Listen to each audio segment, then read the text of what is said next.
Hello, Kratom Kickers. My name is Charlie, and welcome to episode 2.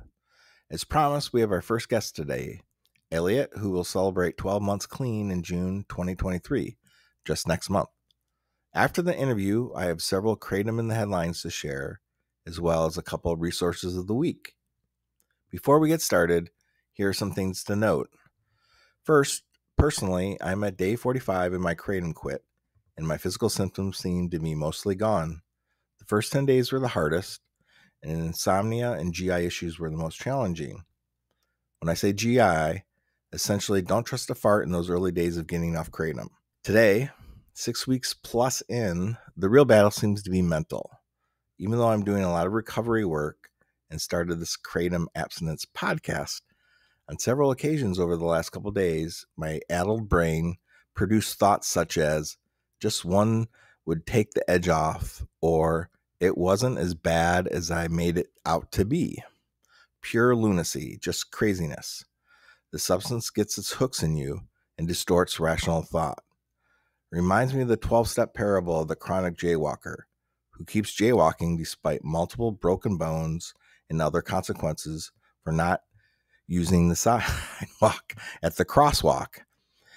Now, I don't want to be the Kratom jaywalker who gets flattened by the semi-truck. Next, please excuse the sound issues in the first several episodes. Last week, I had trouble pronouncing a bunch of words, easy ones like puked and message, though I'll forgive myself for murdering pernicious. The word harmful would have just been just as good. I'm working on my audio editing skills, eliminating dead air and other ear pain, but it will take a while to work out the kinks. Also, in the interview this week, I had the mic too far away from me, an important lesson I fixed in the intro and outro segments of this episode. And last, if you listen carefully, last week my cat was playing with a squeaky toy in the background, and this week my neighbor's car alarm was going off at one point. Please take this as my amateur bona fides. Last, this podcast does not constitute medical advice. Please consult a professional before taking any supplements or to manage a difficult detox from Kratom. Our guest this week mentioned several over-the-counter products to ease withdrawals. Please research the pros and cons of each of these before taking them, and always use the lowest dose and for as few days as possible. Now for my talk with Elliot.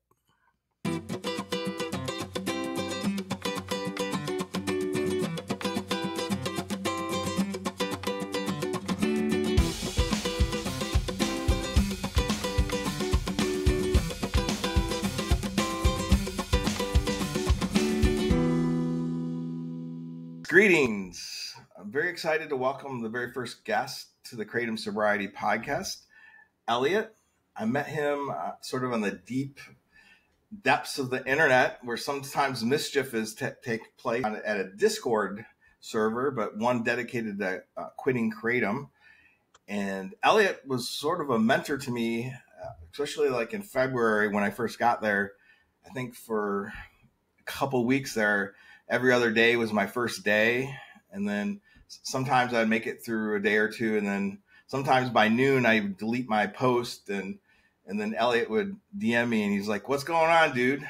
So, and a little bit after that, we were comparing some dates. And at some point I said something about the mid 90s. And then that's when I discovered that he was, maybe I was twice his age. So welcome, Elliot. Please introduce yourself.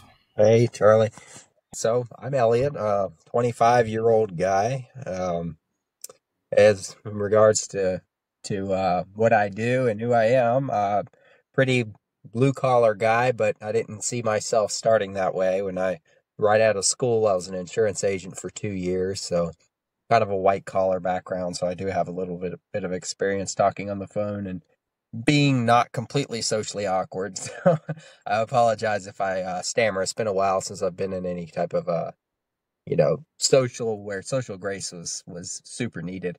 But been in the, I guess you'd say, construction industry for about 5 years. I was a surveyor at a general contractor until more recently, end of 2021, I moved to North Dakota, and now I work in the oil field. So roughneck. But I'm married. I have a beautiful 3-year-old daughter and a beautiful wife. Um, I was first introduced to Kratom, or first heard about Kratom, I think in a way that many of us were.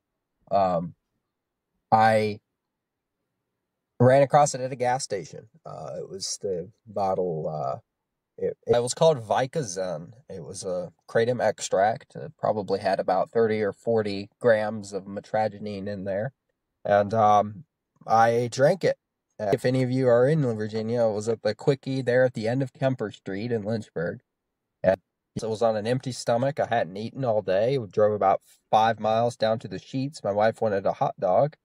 And getting out of the car, I experienced the very first time what Kratom was about. And yeah, felt it in its full and in its glory. And that kind of started the kind of started the cycle. I went back to that store about a week later, bought about 4 more of them, used them during the weekends. That became every other day, which became every day, which became multiple times a day, which became about every 3 hours. I was using, now I quit the shots of extract and just started buying the straight powder, and I was taking a handful of capsules, culminating in probably 20 to 30 grams a day at the peak. So about 15 or so half-gram capsules 3 or 4 times a day. So Yeah, that increasing pattern of going from every other week to once a week to every other day to once a day and then multiple times a day, I could totally relate to that. Did you have any history of struggling with other substances before you were exposed to kratom? might be an outlier in with the recovering world. I'm not unfamiliar with substances. I've had several uh, family and friends struggle with substance abuse. I'd say mainly alcohol. But no, prior to this, I have never, and still to this day, which is kind of strange, I have never done any illicit substance. I've never even used marijuana. But Yeah, I think the profile of somebody that's at high risk to be a problematic kratom user usually is two things. One, they have a history maybe with alcoholism or other drugs, and two, often they're extract users because there's a higher potency there. But I don't. I think there's a lot of evidence, at least anecdotally, that that's not always the case, and that it's no, not necessarily even an out. I've heard of many recovering addicts from harder drugs, street drugs, will start to use kratom as a way to get sober off the street drugs, and it ends up being a bigger dragon that they invited that they intended to. Some see it as a savior because you can pass a drug test. As of now, many companies do not test specifically for kratom, so it's kind of a way to I guess assist in their taper and detox, which is in harm reduction. And I do believe in harm reduction, and I do believe that obviously taking a kratom would be less damaging to your health than say intravenous heroin use. But it wasn't the case for me. I was just I was a blue collar guy, and just kind of stumbled across it by accident. And once I felt the effects of it, which are from what I've read, pretty universal. We all know what kratom does. Potent gabnerogenic, which basically gives you a relaxed feeling across your body. It works as an opioid, so no pain, reduces your pain, and with all those feelings and with all the effect, um, you get it. It has all the if somebody has the personality for it, and I would go as far to say just basic human nature. If you live in a state where you're relaxed and pain free, which I was when I was taking kratom, your body craves that, and your body you desire that regardless of how whether or not whether or not you've had a past with addiction or not. Your body will crave that, and the more you take it, the more dependent you become on it, and I think that was the main kicker to me. But so, Yes, Yeah. to answer your question, did I have a history? No, but about halfway through my kratom use, I was as enslaved to that substance as just about any addict. So kratom, depending on the amount of the amount that you take, at least was personal experience for me. The amount that you took depended would give you either a stimulating effect or a depressant effect. Like if you took a whole lot, it acted as kind of like a downer. But if you took, a moderate dose, you'd have a burst of energy which faded into a sedative. But it's a very powerful drug because it starts out as this burst of energy when you take it, that lightening of your mood, that it's like a mega dose of coffee mixed with a painkiller, kind of like a weird, kind of like a speedball or goofball. I mean, it's an amphetamine or cocaine mixed with heroin or fentanyl or other opioid. It's not a, it has all the characteristics of that. Gives you that feeling of calm, alertness, plus the analgesic effect of no pain, which is very, very, very addictive. Very addictive. Yes, exactly. And probably the majority of the audience are probably current or former kratom users, so they probably don't need to be sold on it in any way. When did it start becoming a problem for? This was halfway through 2021. Yeah, started use November of 2020, and this was halfway through 2021, and towards September, and I usually went to work and carried little thing of capsules in my pocket, and I remember the day that I didn't take any. Uh, I didn't take any to work. I forgot it. I think I woke up late and went to work. And by noon, man, I was out of shape. I was just bent out of shape. Everything was going wrong. I didn't really think about it as much, like I was missing, like I had missed my dose. It wasn't forefront or center in my mind. But that day, especially towards the end of the day, I was, cold sweating, just all your typical early stage withdrawal. And I realized I was like, what is wrong with me? Am I getting sick? Am I, I was very irritable as well. And I came home, I took the kratom, and it all went away. And that's when I had realized that's when I first realized, hey, this is going to be a problem. I am taking, and I didn't want to believe that at the very first, because I had only been using it for 6 or 7 months at the time. And I didn't want to believe that because, my mind was selling me on every lie that I'm sure everybody has heard about kratom, like, oh, it's just coffee, or, oh, it's, it does has all these good effects for me. It can't be dangerous. It's just a plant, or and basically anything that we say to each other. My mind was giving me those same excuses, but I knew deep down that it was going to be a problem. So I wanted to quit then. And I'd say that's when I started. That's when I figured out that I needed to. So what happened next? In September of that year, 2021, I did quit. I stopped taking kratom entirely, and I experienced uh, mild insomnia. I would say fever, dreamish sleep, but for about 4 days, wasn't able to sleep very well, and I quit. I wasn't taking anymore, and I started to feel, most of the major physical symptoms of withdrawal go away, and I started thinking to myself, maybe I psyched myself out. Maybe it wasn't as difficult as I Yeah. thought it would be. So, after about a week of general boredom and general just, like, oh, what the heck, I mean, I felt so good on it and this is a small price to pay. I started taking again. And I was like, oh, I get it. I told myself the age old lie, oh, I'll only use on the weekends. Or, oh, I'll only use on special occasions to kind of make the vacation better, or to make something. I think we went to the beach that September and started using again. And within a month, I was back to using 5, 6, 7, 8 times a day. This continued on until in through that end of that year and into June of 2022. And at this point, we were going through some things. Me and my wife were going through some things, and I knew that I had to quit, and that it was, because it made me into somebody that I didn't want to be. Made me very emotionally distant. It satisfied the need for. Um, it made me content with a situation I would not have been content with sober.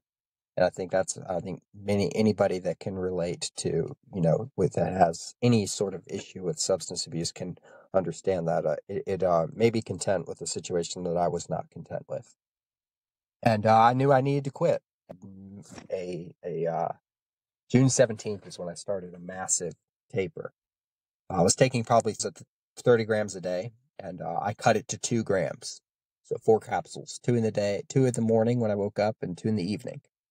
I experienced withdrawal symptoms that I hadn't ever experienced before, mainly massive mental anguish. I was just a bag of nerves. I was just, on top of all the, cramps, cold sweats, and physical lower back pain, and just pain generally. I was just a bag of nerves. And I just went through, and I didn't tell my wife at the time that I was going to be quitting. So I on June 22nd at about 2:30 in the morning, having not slept a wink, and I'd worked all the day before, probably about a 14-hour day, rolling around in bed. I took 2 capsules of white mangda, kratom in the little bottle, just to get 2 hours of sleep because I needed to be up at 4:30 that morning, and fell asleep. And I woke up and went to work the next day. That was a Friday, I want to say, and went to work, and I was, just generally all out of sorts. And everybody came up, we could see something was wrong with me, see that I had a lot on my mind, and they knew that I was going through some stuff. But I went home that evening and I told my wife, I said, hey, I need to quit this. I'm going to be a wreck. If I stop, if I go cold turkey, I'm going to be a wreck. And I was already experiencing withdrawal symptoms 5 times worse than my first quit. And Wow. that's the reality. And if you look, I'm sure people that have quit kratom before, I mean, like serial quitters, they will tell you that this is, the people that I talked to, my mentors on quitting kratom, had the exact same experience. Every successive quit gets harder. And that shouldn't dissuade you from attempting to quit, but it is the price that you pay for going back. And I mean, it's called rebound. I think the technical word for it is rebounding. And, it was very difficult for me. And that evening I told my wife, I said, look, I'm going to be a wreck.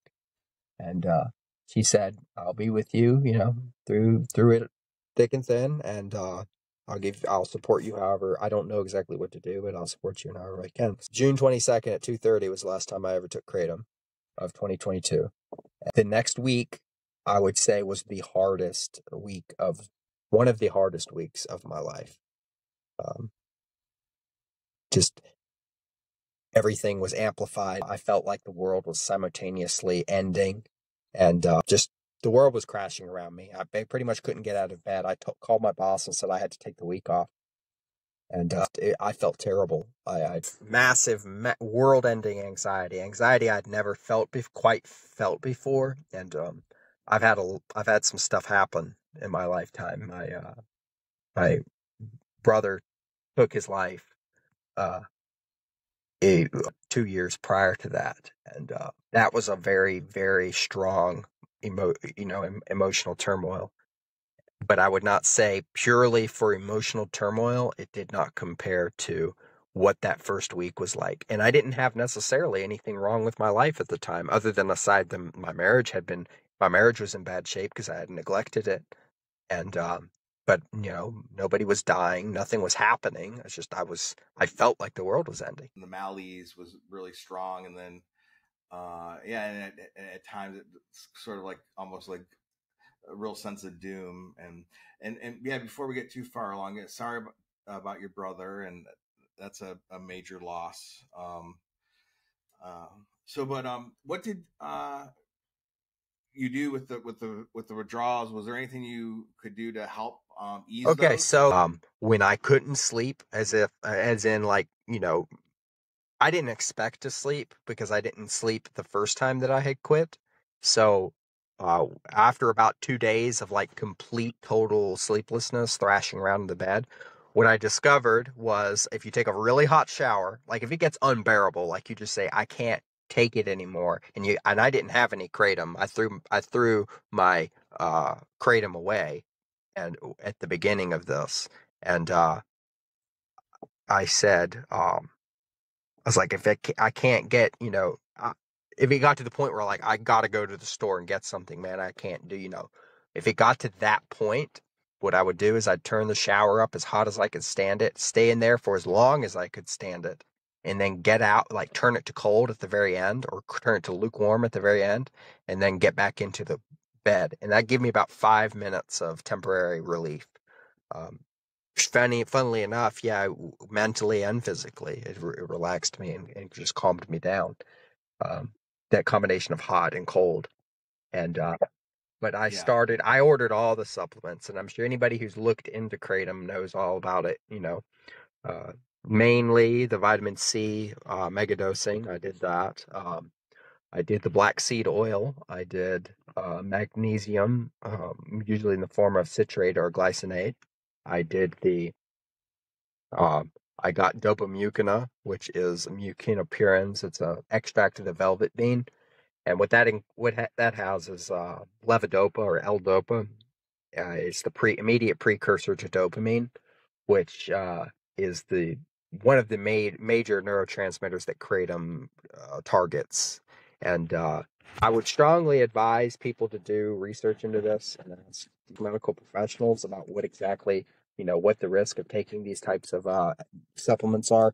I would not rely on any on levodopa or dopamucuna in specific because it messed with the neurotransmitter. And I came to realize something about this time too.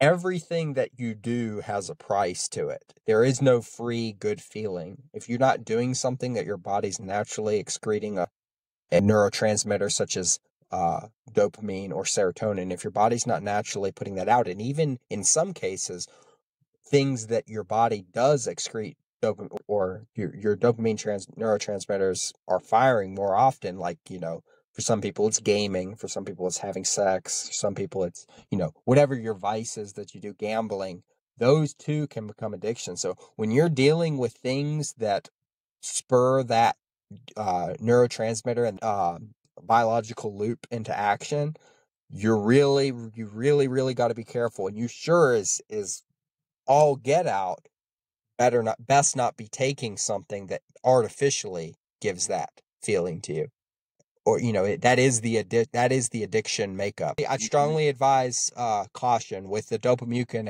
in particular, but I took all the supplements. The only thing that really would, and in the mornings, the first thing I do after I would half semi wake up, I would go and run around the house, just run. And I felt like the world was ending. I didn't want to move. I was miserable sitting down. I was miserable laying down. I was totally restless, but totally out of energy at the same time.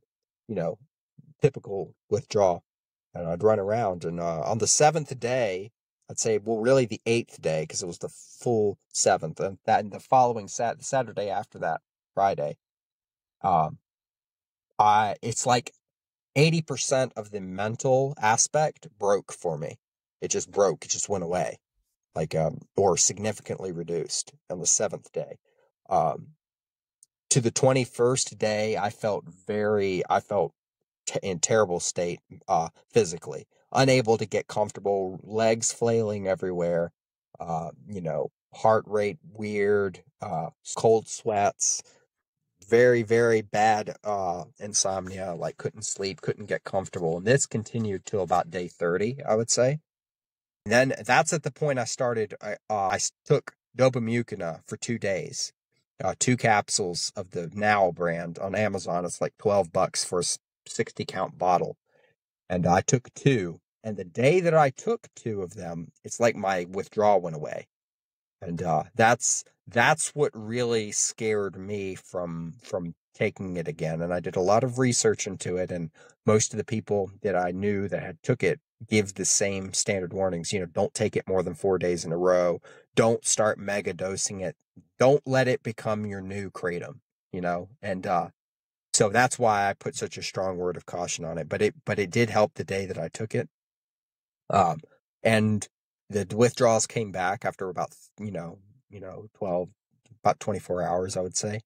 And so I continued gradually taking less and less supplements, kind of falling out with them because life was taking back over. We had just we were in the moving process, and I started about day 45. I started sleeping through the night again, and restlessly. I would be very uncomfortable when I fell asleep, but I would be able to get some sleep. And then from day 45 to about day 90 or day 100, I felt as if it would never end. Like this was my new, like, I wasn't sure how much of my feeling was withdrawal anymore and how much of my feeling was just day-to-day aches and pains. Like, I mean, damn, I was 23 to 25. And did I really get that old and that creaky? Did all my bones start aching for some reason? But no, it didn't.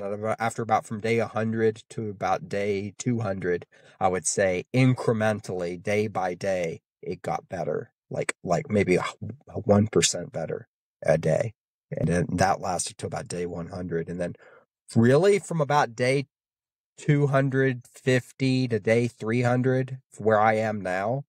I think I'm day 312 today.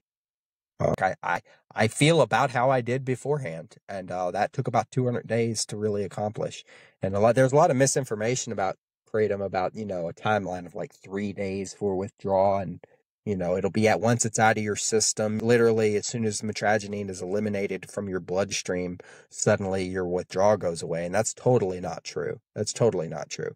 All kratom can be gone from your body, but your psychological and physiological calibration, your way your body is calibrated, expects kratom, and it expects that feeling, and it expects the surge of neurotransmitters that it gives off, and it doesn't get it. And your body has a wonderful ability to return to homeostasis. It's called homeostasis. It basically means a baseline, return to baseline. That's a great news for recovering addicts, because it means no matter how much you've abused whatever drug it is, eventually your body will return to its baseline. It may take a very long time, but it will. Unfortunately, that's true in the reverse. If you start using a lot of drugs, your body will accustom itself to that and return even the heights of your drug use as its normal baseline. And you will feel literally, when you're high, about the same as you would normally sober. But you need it just not to feel sick, pretty much. And which kratom was towards the end. I was literally taking it so I wouldn't go into withdrawal. I couldn't really tell you I couldn't give you a tangible benefit to taking it. It just basically just made the day made me not have a miserable day, which is terrible. It's a terrible, terrible thing, terrible way to think about it, and a terrible reality. But it's true. And so I returned to baseline, and now, and so as far as I am now, day 312, I feel like if I really feel or concentrate on it, I can feel a slight uneasiness in my legs right now and lower back. But it's like, I've been awake since 3:30 this morning. So, and I've been working the oil field, so I've done a lot of moving today, and a lot of that is just like fatigue. So I feel pretty confident that I'm back to normal. So. Great. And did you seek out or find any other types of support beyond the supplements? Like, did you go to a 12-step program or church or Church? I went to church, and I had a wonderful support group. A lot of people praying for me. The family that was they were great, and I'd say that was my why. And I think the first question, or the biggest question somebody has to ask themselves when they make the decision to get sober, they have to reach a certain level and a certain amount of understanding that they're not okay. Number one, they have a problem. I mean, most people, even the people that aren't familiar with Alcoholics Anonymous, know what the first step is. You know, they know your life has become unmanageable, and you have to admit that, and you have to know that. Because as long as you're making excuses or saying that you can manage it, and you don't admit that you have a problem, you're not going to seek help, and you're not going to want to go through the other, steps. It takes a certain amount of hitting rock bottom to really make the decision to get sober, and not chase the dragon anymore. And I had a conviction, spirit. I mean, I knew that the way that I was living not only was unmanageable, but it was ungodly. It was wrong in every way that I could measure it. Everything that I knew about what I should be doing, it was not it, the way that I was living. And it had become unmanageable in the worst way. And I was at that point where I knew that I needed to do it, and I had reached a point in use and in despair and in personal conflict and in my marriage and everything about the situation. I knew I had hit a point of no return. Really, I knew I had hit a critical point where I'm at rock bottom. This is unmanageable. I cannot be here. I have to do better. And my prayer honestly was at that point was just, God, take me, help me, save me, because I can't save myself from this. And I would say that was, I didn't seek any organized, you said, like church in particular. It was, or 12 steps, yeah, like, or there's other programs like Smart no, Recovery, no. or What I things like did, that. my main support, honestly, with different people, with Kratom specifically, that knew what it was the Quitting Kratom subreddit. And when I joined that, I had a few people talk me through, because I was there day one. I was like, we all have cell phones and we all know what Reddit is. And I just Googled it, and I came across that. I ran across a couple people, mentors, that really walked me through what to expect. And if anybody's familiar with Quitting Kratom, Ona was one of the people that helped me. I think it was Ona 1227. I want to say that's the username, but it was just, I just called her Ona. And another user, veterinarian entire 88 was the other user. And those two people helped me with the ins and outs of what to expect, because I was like, I think there's something wrong with me. I quit Kratom 20 days ago, but I feel terrible and I should be over withdrawal now. Am I permanently screwed up? Did I do something? They're like, no. Just calm down. This is what I went through. This is normal, and they really helped me really bring me to the other side of it.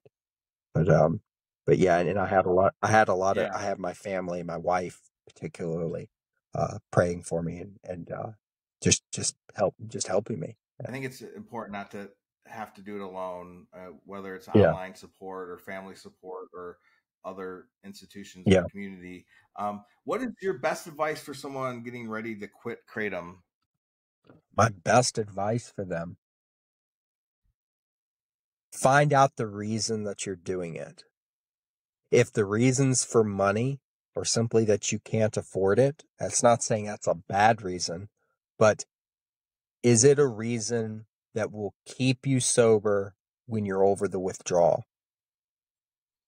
Is it a reason that will keep you sober? Is it a strong enough reason to help you through the worst moments or the worst times? Like, is it going to keep you from dosing at 4 a.m. in the morning when you haven't slept on your 7th day or 8th day?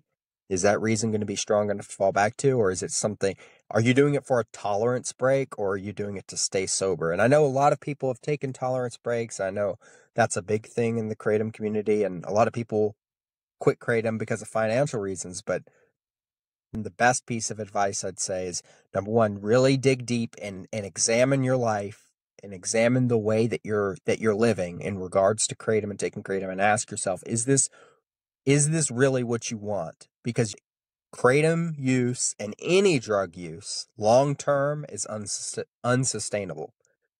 There's two places drug use, and this is kind of the warped thing, because we all know this in the back of our mind, but there's two places that uncontrolled drug use, chasing the dragon, so to say, to use that terminology, takes you. It takes you towards your eventual, increasingly more and more brutal quit when you drop it, or you die. Because there is no, if you continue to use and continue to ramp up your use and to chase that dragon, so to say, you will die. That behavior kills you. At least for Kratom, it's a very new phenomenon, relatively new in the United States, at least, with the extracts and the people taking massive, massive doses. And yes, I understand that people have chewed the leaves, for millennia, but people aren't taking close to a kilogram every other day of this stuff, day in, day out, and living long.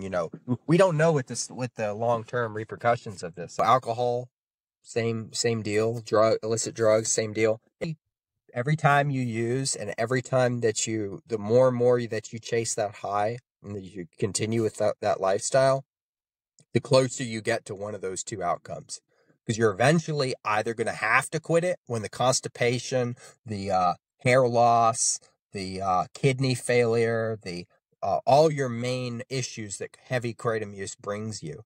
And I'll talk about that if you want to know, get to the nitty gritty, what constipation is. I'll just say it this way. I'm 25 and I have hemorrhoids that I'll have for the rest of my life, and entirely due to kratom. That's a serious, very serious consequence. And anybody who used not only kratom but opioids, any type of opioid, will tell you about what that does to you. And it's not fun. You don't take care of yourself. You don't, you just quit brushing your teeth every day. You don't feel like you need a shower. You don't feel, you just go downhill. And I'm sure many of you will, can sympathize with that or understand that, how that makes you feel. It makes you okay with a way that you wouldn't be okay with if you weren't on it. You just, it's not good. But I'd say that's the best advice I can give somebody. Thank you. A couple more questions here before we wrap up. There's been some other substances, drugs that you can get at gas stations in the news lately. And it's not to promote them, as another warning, because if you're the type of person like me, buy something like at a vape shop without researching it and then getting hooked on it, yeah, some other people might be similar. And I know you had just some exposure, maybe secondhand. Love to hear your thoughts on that, and give our audience so here are the major two. Well, there's three really that are being around. I'm going to rate them in order of severity. Tianeptine, sodium tianeptine, phenibut, and kava, or kava it's called. In terms of danger, tianeptine is probably the worst. Phenibut is a close second. Tianeptine is interestingly enough, phenibut as well, were both synthesized in the 50s and 60s by Russian chemists, both regarding anti-anxiety medication. What phenibut is a gabapentinoid. It acts mainly on the GABA neurotransmitter, which is the main inhibitory neurotransmitter in your body. It tells you basically when to go to sleep, gives you a relaxed feeling, that relaxed, calm feeling. And when megadosed, it can have like a stimulating effect. It makes you basically feel like on top of it. It's like taking a benzodiazepine in a way, maybe with a lot of coffee, because the way that the phenibut is chemically arranged. But if you want to know, and this is the quickest way for somebody to find out themselves, if you want to know about what a drug does with long-term use, we have this thing called Reddit, and there are great communities, the quitting communities. Go to Quitting Tianeptine. Read for 15 minutes. Set a timer. Read for 15 minutes. Read the stories of the people that are on that stuff. Talk to direct message somebody. Call somebody who's struggling with that. and talk to them. Same thing with Phenibut. Go to the Quitting Phenibut subreddit and read and talk to the people. And the stories that you'll hear and the situations that these people are in, it'll really open your eyes as to what these are not benign. These are not benign substances. They're not nootropics or however they're marketed. They are every bit as dangerous, and cold turkey off of high dose Phenibut can kill you. It's gabapentinoids are the only gabapenogenic drugs in general are the only drug class that I am aware of that will kill you. Withdrawal will literally kill you. You know, benzodiazepines being a gabapenogenic drug, alcohol being a gabapenogenic drug. Both of those drugs will literally send you into seizure because your body does not have the neurotransmitter that calms you down. It says, hey, your body needs to stop or you're going to die. You know, you cannot, your body is so depleted, and that system, the GABAergic loop in your body is so depleted and jaded that it's unable to tell itself to stop. And if it's bad enough, you'll go into seizure and you'll die. You go into cardiac arrest. And it's very, very dangerous stuff. GABAergic drugs they're very dangerous. And that's why I strongly, strongly advise people who are self-medicating with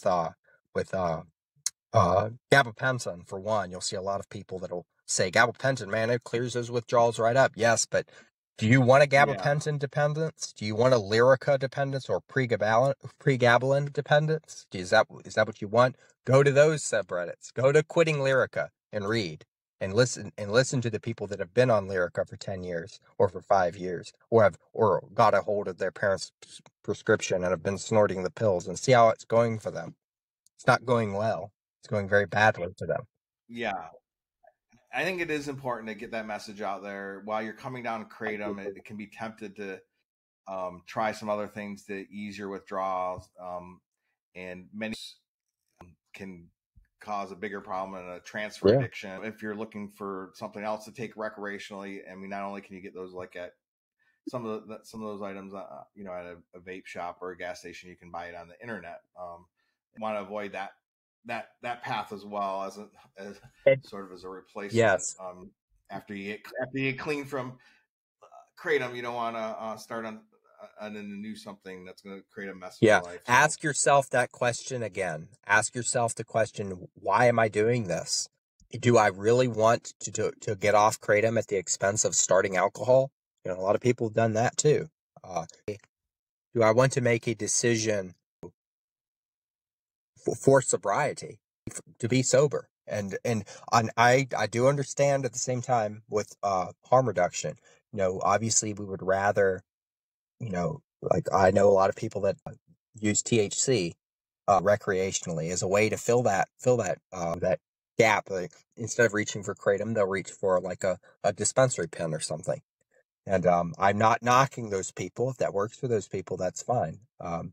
But for myself, any other drug really that I would reach for, that I would use, would lead me back, or the desire to use Kratom would basically come back. If I used a drug, another like if I drank, or if I did anything like that, I would feel like I wanted to use Kratom again. And nicotine, I never really drank, but nicotine was a very big trigger for me. I quit nicotine about the same time. So if I would use nicotine, I would feel like that desire to use Kratom again. You know, that feeling that just the dopamine hit, and you'd be like, oh, man, if I could go a little higher, you know? So. Yeah. And I, just for the record, I also support harm reduction. If smoking a little bit of THC is what needs to have them survive, or to get off the harder stuff, you know, I'm not. But the goal is what I'm saying. Somebody that's wanting to attain sobriety. And I can support medical assisted tapering like Suboxone, methadone, those types of, and harm reduction, while still saying that sobriety, sober living is the goal, and it is the best outcome. If you can, it is the ideal that we should push for, and that we should, you know, and we're not knocking, I don't think it's knocking somebody that is harm reducing or tapering on a medical assisted taper, or they're on Suboxone or whatever it is that they're using to reduce their harm to themselves and to eventually get sober. You can say that sober living is the objective without knocking those people. I don't think that it's mutually exclusive. I think there is some misconception where people, and a lot of people, a lot of times the reason people don't like 12-step programs or Alcoholics Anonymous is because it advocates for sobriety, and they feel as if it is an attack against them because they are engaging in something that is not 100% sober. Now, it might be like quitting alcohol, but they're California sober, or what, any of those terms that they feel like it's an attack against them. And I really don't think it is. I think that it is, it's just one of the ways to get, and it works for some people, Yeah. Well, thanks a lot, Elliot. Before we say goodbye, is there anything else you would like to add? Maybe an answer to a question I didn't ask. If you're listening to this podcast looking to get some kind of confirmation of things, number one, especially if you're seeking to quit, you haven't messed up your body beyond repair. Most everything that you're feeling right now, especially if you're in the early stages of withdrawal, has been felt by someone. And we are here. The Discord community is here. The subreddit that we've mentioned are here. All you need to do is ask. And anybody that is on the recovery, anybody who's recovering or on that path is more than happy to help you. Because in helping others, we help ourselves. So rest your mind in the way that you're not too far gone. If you're in withdrawal and it's lasting longer than you think it is, or it's becoming unmanageable, you're not too far gone. And it is, it's entirely possible to quit and to get clean off of it. Reach out to the people that you have support. And now I understand not all of us have family, or maybe our marriage isn't, it isn't what it was, or isn't, just things didn't work out and we feel as if we've lost everything. But, we haven't. If we're still alive, we still have something. There is a certainty of belief that comes with this process that it will teach you it. And if you go low enough, it will teach you. There is a pathway to recovery, and I wish, from the bottom of my heart, I wish anybody who hears this and everybody who's struggling with kratom that needs to get off, they would find it in themselves, and that they would recover, because it is possible. So I think it's a positive and uplifting note to end with, and I appreciate it. And exciting! Just next month you'll be celebrating a year, and I have a custom kratom-free coin for you. I can't wait to send it off to you when you celebrate towards the end of June there.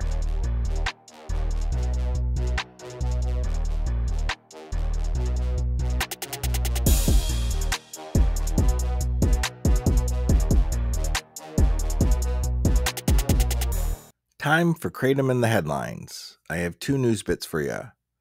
One, in April, Entrepreneur Magazine reported that a man was suing Botanic Tonics, maker of those blue-bottled feel-free drinks, for allegedly causing him to relapse on booze after 7 years of sobriety.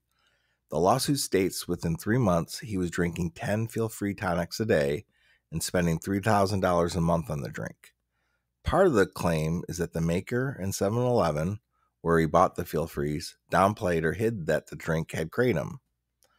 So I'm not a big fan of someone blaming a relapse on anyone but themselves. We have to take self-responsibility. But I agree there's deceptive marketing going on here with this product. My first experience with feel-free was during my first week trying to quit kratom. I went to the vape shop after 5 to 6 days clean and asked if he had something that didn't have kratom in it, because I was trying to stay off of it. The owner suggested feel-free, saying it only had kava in it and was an alternative. A couple days later, when I looked closer, I saw there was kratom listed on the ingredient list, echoing the claims in the lawsuit.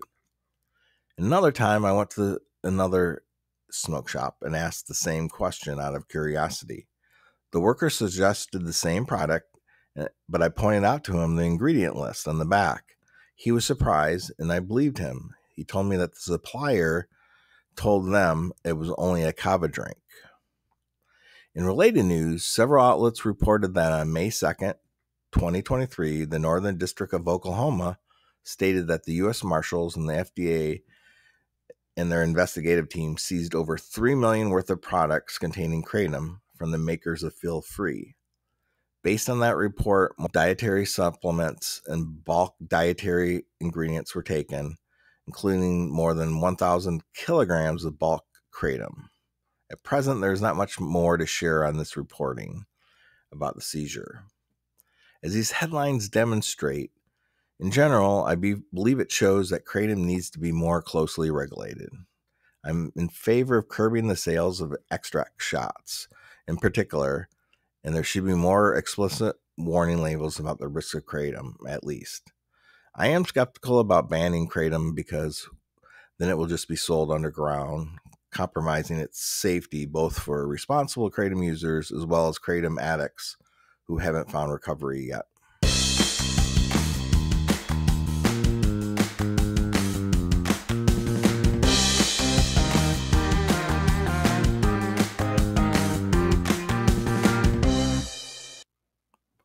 Now for the resources of the week.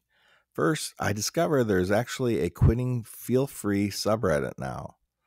So if you have a specific challenge with getting hooked on these blue bottles, don't fret. You're not alone, and there's a space to join other quitters in the same boat as you. Second, as Elliot mentioned, there's a quitting kratom subreddit, sort of the granddaddy of them all.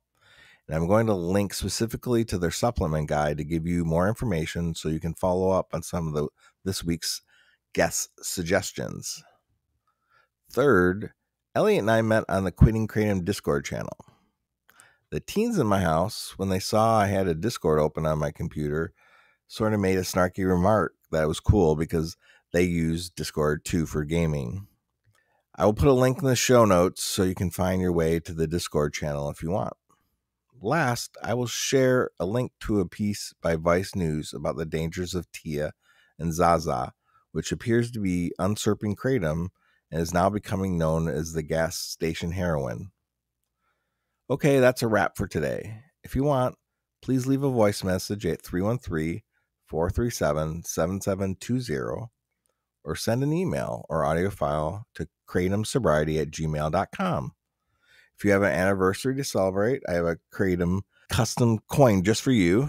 And if you want to just share something for a future episode, please be in touch. You can also find us at Kratom Sobriety on Instagram, Facebook, or Twitter. Until next week, keep it kratom free.